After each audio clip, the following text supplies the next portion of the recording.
Oi para todo mundo uma vez mais, unidos na Parashá. Estamos aqui agora, logo depois de Yom Kippur.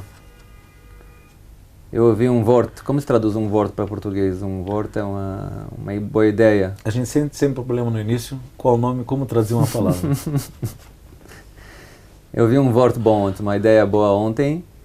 Que tem um programa de um Chabad, assim, né, aqui na rádio israelense, Motzai do Hag, logo depois do Hag. Ele contou que o sexto rabino do Chabad, que é na verdade o sogro do rabino anterior, que se chama Uriatz, né? Yosef Yitzhak, ele, quando era jovem ainda, acabou o Hag, acabou Yom Kippur, e quem passou por toda a experiência que a gente passou agora, né, Yom Kippur, sabe que é uma coisa extrema, forte, né?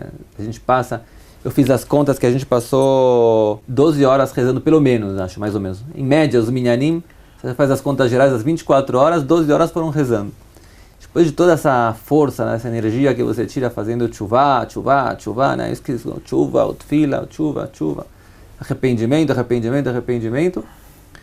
Aí ele perguntou para ele, bom, se acaba o Yom Kippur, você tem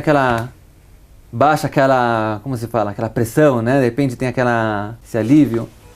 Ele falou para o pai dele, o que a gente faz agora, pai? Aí ele pensou que o pai ia falar, bom, agora vamos fazer sukkah, vamos fazer a continuação, etc. Não, agora tem que começar a fazer tchuvá. Porque até agora a gente aprendeu arrependimento de maneira teórica, dentro das tefilot, que a gente conversou uma vez, né? Da tefilot, dentro do Beit HaKnesset, da sinagoga. Mas agora você está começando a voltar para o dia a dia, agora tem que começar a colocar em prática tudo que a gente aceitou para nós mesmos nas tefilot. Excelente.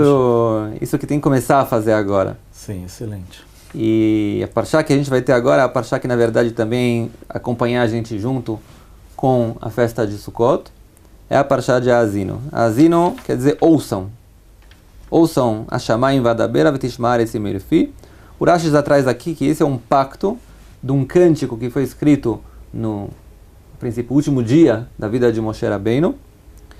E esse cântico, na verdade, é considerado talvez o cântico mais famoso, mais forte, né, de toda a Torá, que foi escrito pelo próprio Moshe, que vem ser, na verdade, uma testemunha sobre a relação íntima que tem entre o povo de Israel e Deus.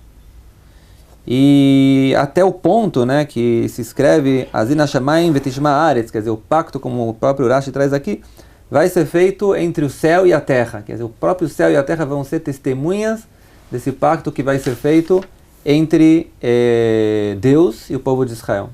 Então eu queria entrar um pouco na vez, o que é esse pacto, e talvez um pouco também a colocação do que sempre as pessoas perguntam, né, pra gente na internet, tem muita gente que não é judia, que a gente sabe que também ouve as nossas conversas, onde está realmente o ponto que a gente pode anexar os não-judeus também dentro do trabalho de Deus, talvez dentro dos pactos para com Deus. Sim.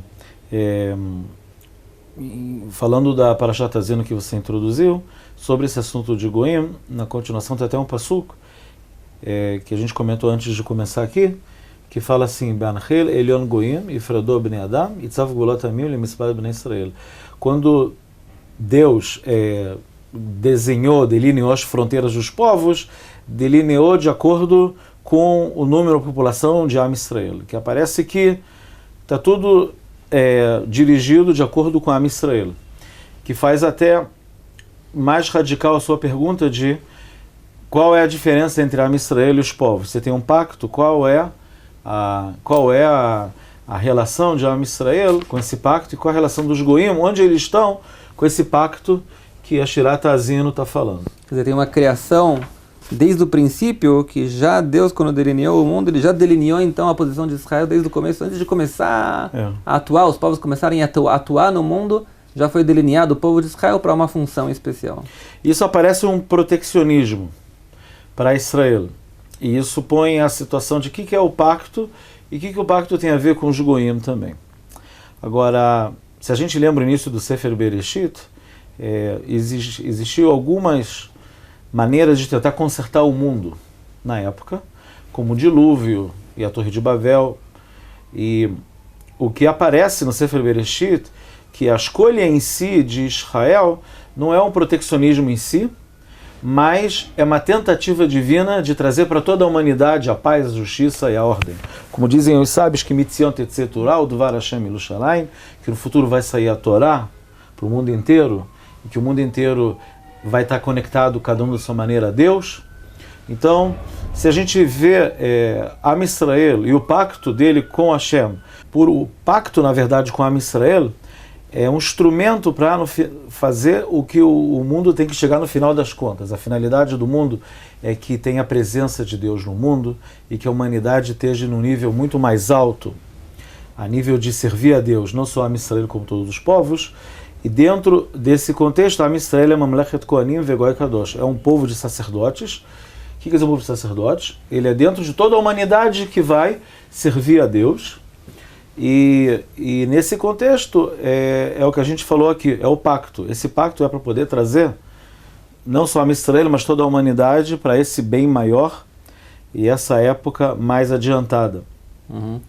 Isso talvez se conecta com a ideia aqui do Asino, né? Que todo o Asino está em torno do Binush no Dorvador, né? Binush no Dorvador, a tradução seria tente entender e olhar para a história e aprender da história. Existe toda uma psicologia da história. E o que ele quer dizer, talvez o passuca aqui normalmente as pessoas, os historiadores, procuram regras gerais na história para entender a psicologia histórica, não sei como se chama isso, do mundo, como se acontecem as coisas no mundo. E justo quando isso tem a ver com o povo de Israel, me parece que o passuca aqui quer dizer é você tentar entender o quanto o povo de Israel não se comporta de acordo com a psicologia histórica moderna. Sim, porque se o mundo, a nível divino, tem uma finalidade, então a gente está jogando um jogo interativo. Apesar que os povos e Israel, e cada indivíduo, tem um livre-arbítrio, mas se o mundo tem que chegar nesse bem maior no final, então é como se Deus jogasse xadrez com a gente. Existe o jogo de xadrez que é simultâneo, que ficam 20, 30 pessoas jogando com um mestre de xadrez, que ele vai de mesa em mesa e ele faz um lance. E é uma coisa que a Kadosh Baruch Hu faz com a gente, de certa maneira. Que ele faz um jogo interativo, ele quer levar o jogo para um determinado ponto. Então, cada jogada que a gente faz, cada manobra que a gente faz, tá bom, então eu faço assim, porque na verdade a coisa, de certa maneira, é interativa para chegar nesse bem maior no final. Por exemplo, a Shirat Hazino é muito marcada no ponto que, se vocês pecarem, eu vou agir assim, assim e assim. Por quê? Porque no final das contas eu quero chegar nesse bem maior de Hazon da Harita Yamim, da redenção final do mundo, e ela vai vir ou por bem ou por mal, do jeito que for, e ela é para vocês, e não só para vocês, ela é também para todos os povos, e benefício geral da humanidade. Então, se é assim, o Passuca está falando que as fronteiras foram decididas de acordo com a situação de Am Israel, procede agora, porque essa supremacia ou esse protecionismo, entre aspas, para Am Israel é somente subordinado ao bem maior de trazer o bem maior para a humanidade. Ou seja, você quer dizer então que a existência do povo de Israel em todas as gerações, que é o que eu disse agora há pouco, que essa própria existência, como disseram vários historiadores grandes como Mark Twain, todos os vários historiadores, que isso na verdade é uma coisa acima do natural, acima do que a história é meta-história. É uma meta histórica e algo que acontece fora das leis históricas. Essa posição do povo de Israel seria, então, a intenção disso seria ser um ponto central para que todos os povos do mundo possam entender, como o próprio pastor diz aqui, né? Tentem entender como na história existe um povo central que está acompanhando toda a história, que no final das contas, em termos deterministas, vai levar todo mundo, no final das contas, para a redenção final. Essa seria a ideia, então, talvez, do Azina. Isso está ligado a Sukkot, porque Sukkot, das 3 grandes festas que a gente tem do Shalosh Regalim, é a mais identificada com a questão que ela está voltada para todos os povos. Que em Sukkot, no templo, tem 70 sacrifícios, que eles são ligados a 70 povos. É uma festa mais cosmopolita do calendário judaico, que no futuro dizem que todos os povos vão mandar uma comitiva, uma delegação para Yerushalayim e vão estar presentes no templo em Sukkot. E o que tem a ver Dafka Sukkot? Por que Sukkot? Porque Sukkot, uma das grandes mensagens é mostrar que a Kadosh Baruch Hu está no mundo. A Sukkah representa também a ligação que a Shekhinah está na casa da pessoa, e é como se aprender a viver na presença de Deus. E essa época messiânica futura da humanidade é que a humanidade toda aprende a viver à sombra de Deus. Que ela vive sente a presença de Deus. A presença de Deus mais forte no mundo. Ela aparece. Isso aparece no Hag de Sukkot. É o processo educativo de Sukkot, a pessoa entender que a Kadosh Baruch Hu está acima dele, no Shach, ele está lá, a Shekhinah está lá. E isso ensinar também para a humanidade toda de viver no contexto que existe a Kadosh Baruch Hu, ver o Mitgaleh, ele, é claro que ele está em todos os lugares, mas o foco dele de aparição, como se fosse de Itgalut, de aparecer, esse foco é em Yerushalayim, e principalmente em Sukkot é essa Itgalut, quando todos os povos vêm para Yerushalayim e sentem essa presença. Essa talvez seja a diferença, agora, como você falando, me lembrei, né? Talvez essa seja a grande pressão que existe, não entre judeus e não judeus da África, mas, por exemplo, na Torá a gente encontra que o povo judeu e Esav seria as forças de Edom, né? Edom não são todos os povos não judeus, senão as forças mais amalequitas que realmente vão contra, né, a existência do povo judeu. Está escrito que quando um está em cima, o outro baixa, o outro está em cima. Quer dizer, nunca existe uma posição que o povo de Israel e Esaú, né, estariam juntos na mesma posição. Isso talvez seja certo quando se refere a Amalek, que são povos determinados que toda a essência deles são más. Mas no que se refere a todos os povos do mundo, talvez esse seja o grande erro do mundo, imaginando que não pode ser que o povo judeu está em cima e nós também estamos em cima. Quer dizer, eles não entendem que quando o povo judeu está em uma boa situação com Deus, quando eles criam o templo, quando eles estão conectados com Deus, isso traz uma bendição para todo mundo. Que isso é exatamente o que você trouxe antes, na festa de Sukkot, quando todos os povos vão vir para a terra de Israel. Está escrito no profeta que aqueles que não vão vir visitar na terra de Israel, não vai cair chuva na terra deles, como quem dizendo, não vai ter abundância econômica na terra deles. Quer dizer, se o pessoal do Brasil quer resolver o problema econômico agora, em vez de brigar com a Dilma, eles podiam ajudar a gente a construir o templo aqui em Israel, que resolvia mais problemas do que ficar tentando entrar em problemas lá tentando resolver de outras maneiras. Quer dizer, no final das contas, o povo de Israel vem trazer uma redenção mundial em termos econômicos, em termos espirituais, para todo mundo. Isso, na verdade, o que falta, talvez, nem é isso que a gente falou. Em termos deterministas, existem várias rotas para isso, que nem você falou, né? Existe a rota que o povo de Israel faz tchuvá, existe a rota que o povo de Israel não faz tchuvá e faz erros e sofre durante a história, como, lamentavelmente, a gente passou por coisas inexplicáveis quase durante a história. Existem várias rotas, mas no final das contas, em termos deterministas, existe um ponto final que seria a redenção do povo de Israel. Nesse contexto que você falou, é interessante falar que a ideia de Am Israel no futuro com os outros povos não é uma hegemonia judaica sobre o mundo. E sim, cada povo ainda vai manter a particularidade dele, a cultura dele e tudo. E a ideia e os pontos positivos de cada povo vão ser... cada povo tem coisas bonitas que você pode aprender dele e parte positiva da cultura. E a ideia no futuro é que isso continue se mantendo. Tem gente que pensa que uma área messiânica, as coisas vão ser gerais, e vai ser tudo bem homogêneo, e vai ser tudo igual. Não vai ser igual. Ainda vai ter a identidade de cada nação e cada coisa, tanto é que elas vão subir como comitivas para Yerushalayim, assim os Neviim falam, mas a ideia é que vai ter um todo que liga a todos, que é a presença de HaKadosh Baruch Hu, e vão entender melhor esse ponto que você falou, que se eles não vêm e se eles não participam, eles sofrem a nível economicamente para eles dentro do Hatzer, dentro do quintal deles. Sim. Quem percebeu agora, eu percebi essa semana de novo, quando eu passei de novo pelo Sefer Yoná, o livro de Jonas, seria a tradução, né? Que ele traz que Yoná recebeu a profecia de Deus de ir para a cidade de Nínive, que é a Síria daquela época, e falar para todo mundo fazer tchuvá, se arrepender dos pecados, porque senão, 40 dias, a cidade vai ser completamente destruída, conforme foi Sodoma e Gomorra, Sodoma e Amorá.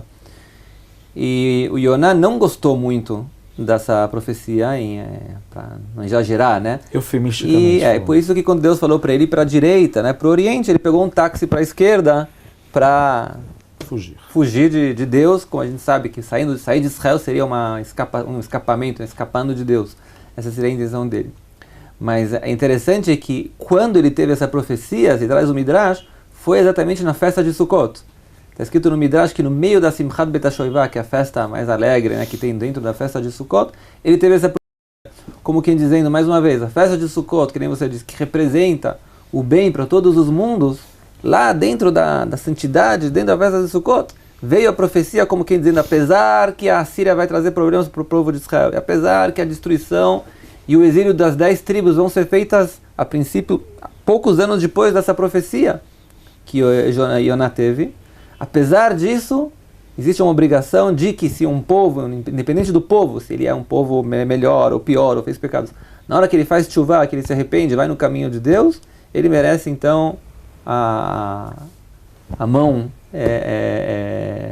aberta de Deus para ajudar o povo a voltar atrás. Como se dizendo que a eleição de Am Israel, ela não é um valor em si, muitas vezes, ela é algo subordinado em função de salvar o mundo inteiro e salvar uma cidade grande como Nínive, com Anashim Vibemot, Leodim Mimanam Mismulam, que não sabem nem da direita e da esquerda deles. Que isso é parte da compaixão divina no mundo. E não pensar que a humanidade toda não é parte da compaixão divina, ela é parte da compaixão divina. E a eleição de Israel é justamente para chegar nessa compaixão a toda a humanidade. Então, esse é o famoso exemplo do GPS que se dão sempre, né? Quando a gente falou do determinismo judaico, que às vezes a gente começa a ir para um caminho e de repente a gente percebe que a gente erra no caminho, né? O GPS fala para você vira à direita ou você vira à esquerda porque você está meio dormindo. E o GPS fala, não tem problema, eu faço um acerto de rota. Um acerto de rota. E Deus também, que nem você disse, né? Com as regras do xadrez, ele percebe que caminho a gente está indo, a rota final está pré-fixada. Quando a gente pega um caminho, se é um caminho diferente do que levaria a gente até aquele caminho, Deus fala, você resolveu virar para a esquerda, vamos fazer um acerto de rota e a gente volta para o mesmo lugar, não tem problema. Que o final das contas é que nem a gente falou, o final da rota tem que ser a rota do final dos dias, uma rota de paz, de felicidade. É isso que a gente espera, se Deus quiser, que a festa de Sukkot traga muita paz e felicidade para todo mundo e para vocês também nas suas vidas. Tudo de bom, Shabbat Shalom e Chag Sameach também, boas festas.